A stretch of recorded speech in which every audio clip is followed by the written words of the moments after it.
Hospitals and health systems have enormous amounts of data at their disposal. 3 experts discuss how to leverage that data most effectively to understand and address the complex needs of patients in their communities.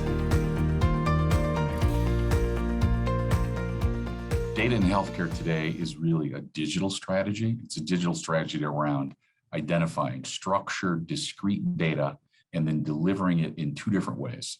Delivering it in the breadth of care across the venues of care that we experience a patient, which is also the office and in the hospital setting, but that includes as well the home and the skilled nursing setting. And if we can deliver that data seamlessly across those settings, then we can actually then deliver it to the depth of that data.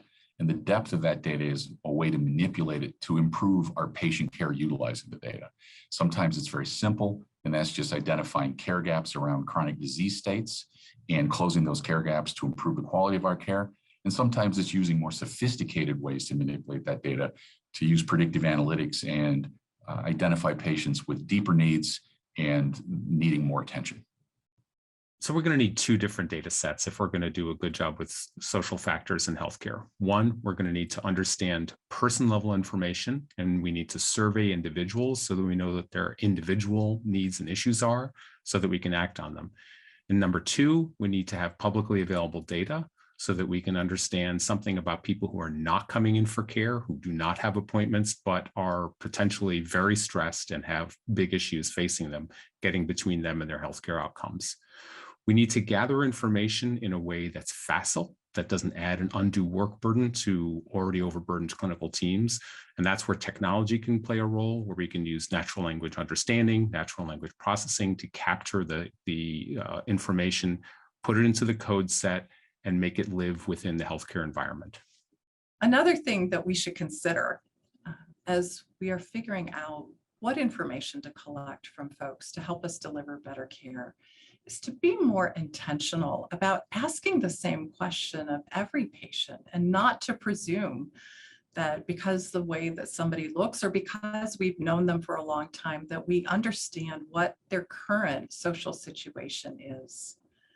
Asking every person, are you going to be able to pick up this prescription on your way home from this appointment?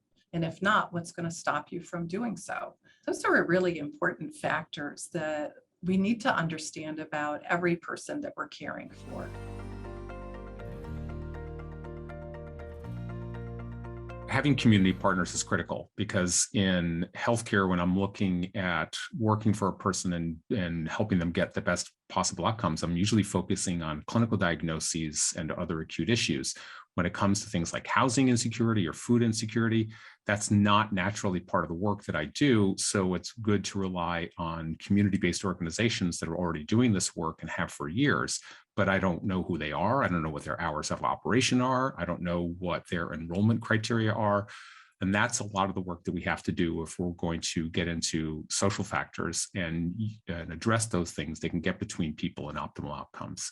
I need a resource that surveys what's out there and makes that available. And again, can put that information through technology so that I can see it at the moment that I'm interacting with a person, or to identify those at risk, and I can reach out to them and say, hey, I have a resource that can help you meet your goals.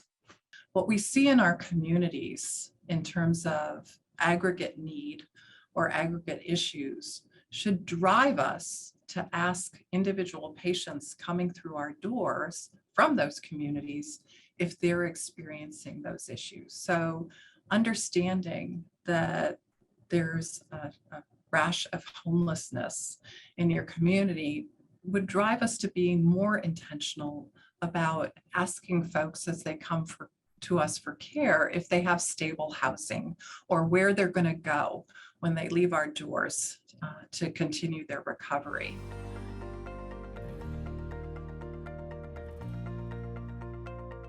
I think we need several things, different data streams that are going to be super important, because the different data sets are complementary.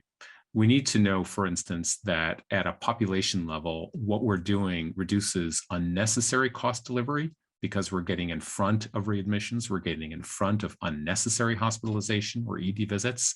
And so we need key performance indicators around those. But we also need to know that the work we're doing has an impact that helps people improve their lives. And some of the most interesting data sets right now are around patient-reported outcome measures. There's a bunch of research going on there, which should filter into how we understand the work we're doing. So once you start to identify individual SDOH need, the next step is to what do you do about it? How do you connect patients to interventions and know that those interventions are making a difference? And that's where structured data also comes in. So if you connect the patient to appropriate interventions, you need to go into that knowing that you're going to very carefully measure what happens to that patient after that intervention and drive to very specific outcomes. And your outcomes really should be based on what happens to them clinically, and did their clinical life improve? Did their experience of healthcare improve? And did the cost of their care improve? That can be really complicated analytics. It's very sophisticated to take social data, clinical data, and cost data, in a perfect world, claims data, and crunch those together to determine which interventions are really making a difference in that space. So those are the interventions that you can grow and scale and make a bigger and bigger impact. A key part of measuring success for us going forward will be to understand not just how we're doing in helping the patients that come through our doors, but also understanding who we are not seeing on a day-to-day basis and what we can do to provide service and support to them as well.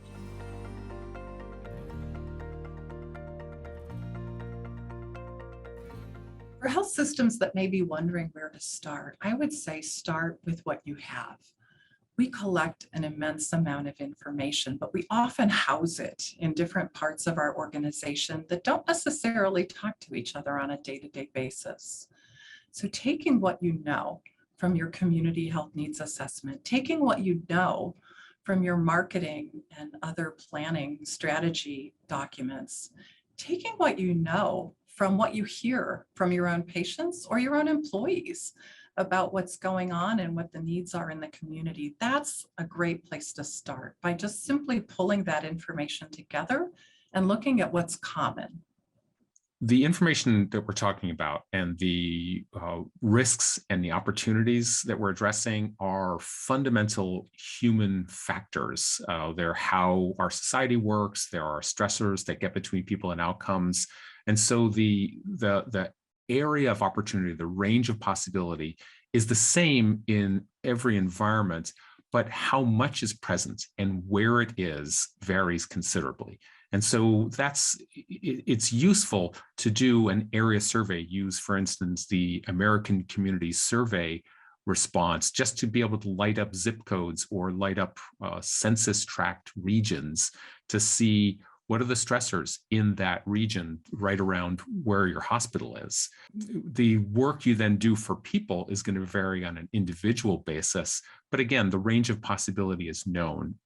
SDOH can get very complicated very quickly, as there are many domains, 10 or 15 domains of need, really. And by that, I mean the areas where patients identify need, transportation issues, childcare issue, even anxiety and depression.